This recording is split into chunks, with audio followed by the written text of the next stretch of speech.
Okay, we're back on the record in the Romeo Smith matter. Thank you for the bench conference, Your Honor. I have an advice of rights form and plea form signed. The plea form does have the sentencing judge waiver box checked, but my understanding is we'd be asking for him to be sentenced today. Okay.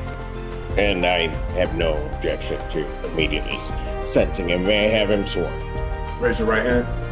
Do you solemnly swear to affirm the testimony you're about to give will be the truth, the whole truth, and nothing but help you God? Nothing but the truth. State your name. Ted Smith. Okay. It's this court's understanding, Mr. Smith, you're going to be pleading guilty to the charge of false pretenses 200 to 1,000. Part 1045 to 135. The court returns to the record in the Romeo Smith case. The attorneys inform the judge that the paperwork has been completed, including the advice of rights form and the signed plea agreement. The judge confirms that the defendant plans to plead guilty and that, in return, the prosecution will dismiss the other charges. The judge explains that the charge involves false pretenses related to property value between $200 and $1,000 and asks the defendant if he understands the accusation and still wants to plead guilty. Those are your rights which are part of a trial. You understand by pleading guilty, you'll be giving up those rights as well as all the rights on that. Remember we went over those rights? Yes, ma'am. You understand you're giving up those rights? Sir. All right. Are you on probation? Are you on parole? Has anybody promised you anything other than what's been stated here today to get you to plead? Anybody threaten you or coerce you? You're doing this voluntarily and of your own free will? Sir. And because you believe that you're guilty of this offense? Yes. Pardon? Yes. Okay. October 17, 2023, at the location of 102 Middle Drive, Ypsilanti City, Washtenaw County, State of Michigan. Do you know what you did on that date to make you believe you're guilty of this? Probably had a credit wallet. I shot old credit card and the dude probably had You got to say that to me again. You found a credit card. yeah. Do you mind if I vlog here? Absolutely not. On October 17th, 2023, did you take somebody else's wallet? So I think I did. I think either I can't really remember. I just remember being arrested for something around. I don't know what Middle Drive is at. The judge continues questioning the defendant to ensure the plea is voluntary. He asks whether anyone forced him, threatened him, or promised him anything to make him plead guilty. The defendant confirms that the decision is his own. The judge then asks about the events that happened on the day of the incident, and the defendant begins explaining how he ended up with someone else's wallet and attempted to use the credit card. He's using what you admitted, which constitutes facts of the higher charge, but right now you're just entering a plea to the misdemeanor. I'm just going to accept your plea to the misdemeanor. Oh. Like you wanted me to do at the beginning. Do I go to higher courts? Pardon? I go to higher courts. You go to the higher courts? Like downtown. Not for this No, one. not for this one. All right.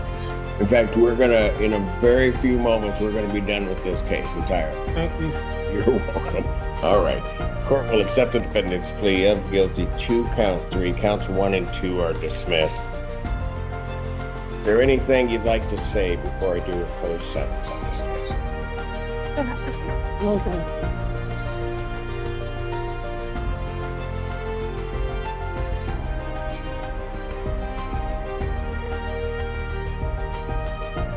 Sent to the court, the state minimums of $125 will be imposed, followed to 365 days jail.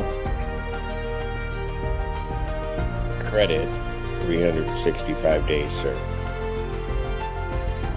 All right. Smith, you're all set. Sir.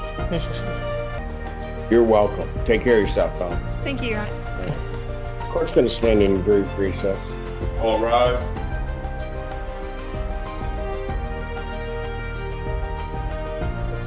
Joy Gaines, he is defendant and on his other matters, all his other.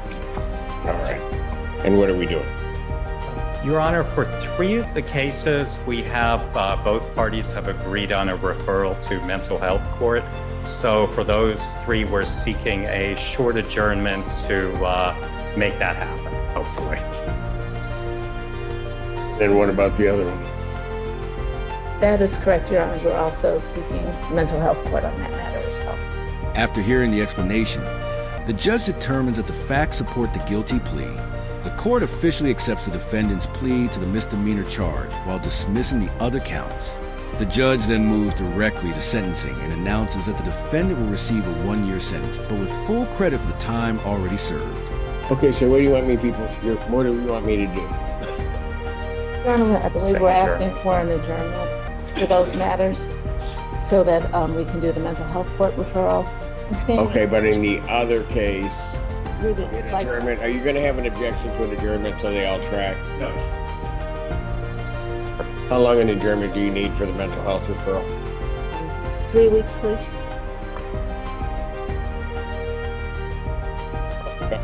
In these matters will be adjourned March 26, 2026, 9 a.m. Bond will continue in all cases. Your Honor, could we address bond as well, please? Sure. To be perfectly candid, things didn't go so well for Mr. Ikeji last time he was released, but the difference now is that he is on his medication. It's been going really well. He's been in touch with folks at community mental health and jail social worker. He has parental support. Mom and his dad are here. He'd be able to live with them. And because of how well he's responded to medication, that he's on his way to mental health court, our request is that you release him untethered to continue. The other piece is he has been in now for 4 months since he was arrested on the case that I'm representing him on, and so we're sort of approaching a similar amount of time to if he were convicted there as well. Thanks for considering. Your Honor, those were the same exact arguments I was going to make in terms of bond, but really stressing what a different place he is in right now. This is the first time he's been able to appear in court. He is significantly more stable. In addition, he's a college graduate, so as he continues in his recovery, he has opportunities for employment, and he does have strong family support. Response from the people. Your Honor, I would defer. I would have a concern. Of course, he was released at one point. He's now back before our so I would raise that maybe we're in a place where we want to work. Maybe it might be best to wait those 3 weeks to see until that happens. I understand that he's in a better place, but we're still, of course, referring him to mental health court rather. He's in, so maybe a message that. And I think that's what I'm gonna do. I'm gonna let that referral and that assessment go through. And then I don't mind taking a look at it again, but he didn't do well when he was out before. So I'd wait to whatever assessments or anything else I can look at it and see prior to making a ruling that he would be released. I would be more than happy to look at, but I'm not gonna do that without absolutely seeing. All right. Thank you, Your Honor. Thank you.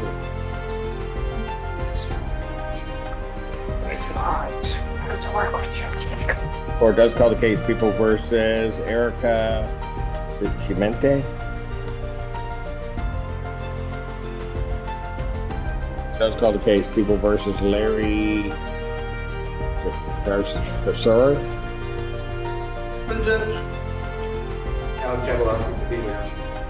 Commercial Mr. Assistant Public Defender on behalf of Mr. Larry Kosaru. Mr. Kosaru, please ask the jail to unmute you and then state your name for the record.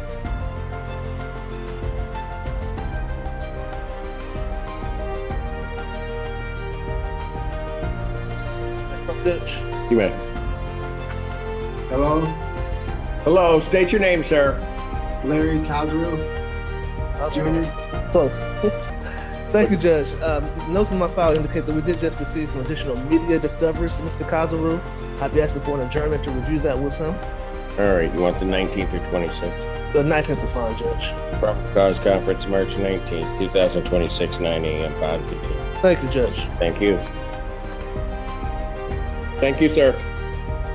Thank you. Courthouse case, People versus Thurman Pool. That is correct. Good morning, Kareem Johnson, on behalf of Mr. Poole. This is the co-defendant case, Your Honor. Yes. And the next in. Your name, sir? All right. What are we doing on this? Your Honor, we're setting this for exam, and I would like to address my client's bond. On the, who has the co-defendant? Is that going to be the same position on? Second for exam, Yes. that's correct. All right. And Mr. Johnson, you're not available the 17th. That's correct, Your Honor.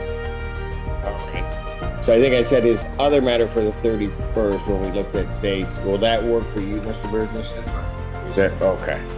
So who's That's for $1 million.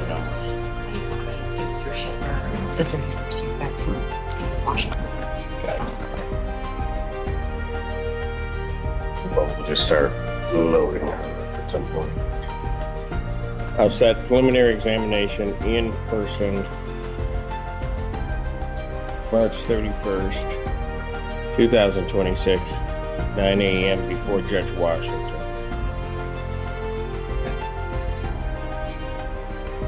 All right, ask about. Your Honor, my client does have significant family support. His mother, his brother have been in constant contact with me. He does have a place to go and responsible people to make sure he will abide by any bond conditions. We concede that allegations made in this case are serious. However, I don't believe, other than a picture taken over an hour after the incident, there is no electronic, scientific, or personal identification that places my client at the scene of this crime conducting any crimes, Your Honor. So because of that, we'd ask for a significant bond reduction to $15,000 cash, surety of 10%. We object to any change of bond at this time. The basic allegations here is that the defendant, along with the co-defendant, fired at an occupied house. My understanding is that that house had previously been occupied or owned by members of a rival gang, and that this was a gang-related shooting. The members or the individuals in that house were not really with that gang, were completely innocent, is my understanding.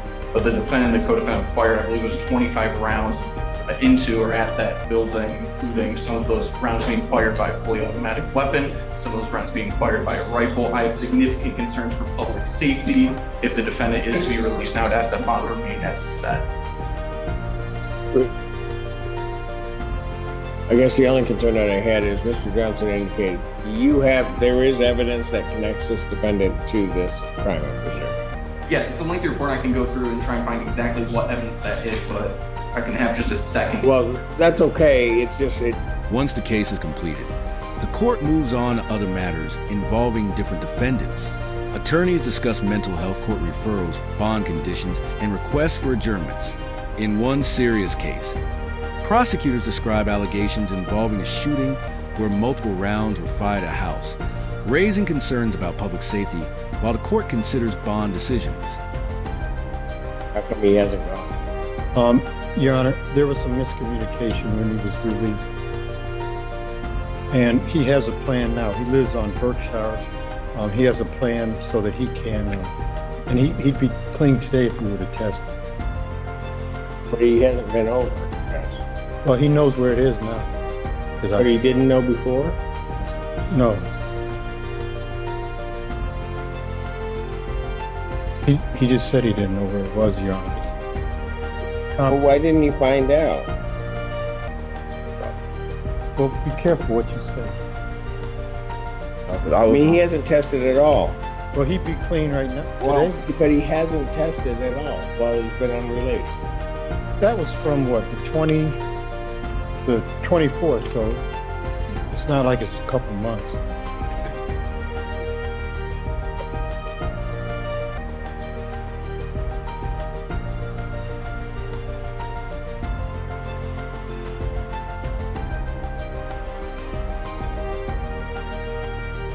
So he just didn't go.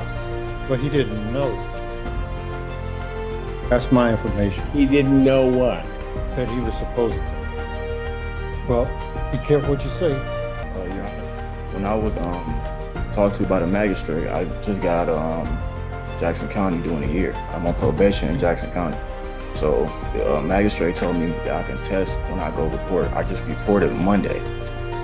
He told you what?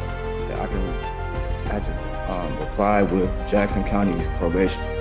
Comply with Jackson County probation. He means, I think he has to test as a condition of his probation in Jackson County, so Jackson County. I don't have any record of that. It's written. That's what he's representing, his information and belief when he was arraigned that he could substitute the testing in Jackson County here. That's all. There was a little miscommunication on his part. So,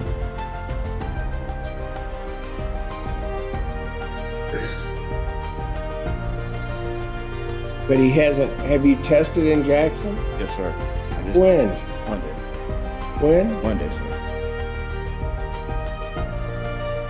he'll sign a release right now if you want. Well, he needs to get over there and do all of that, but I'm not gonna have a circumstance where we tell him to test and he hasn't even gone over there and reported.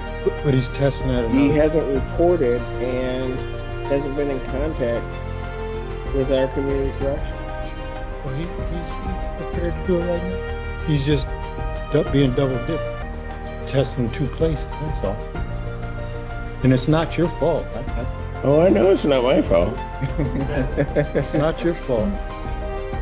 Quit laughing. March 26, 2000, I'll set his adjourned probable cause to March 12, 2026 at 9 a.m. But at this point, defendant's bond is revoked. Defendant is demanded.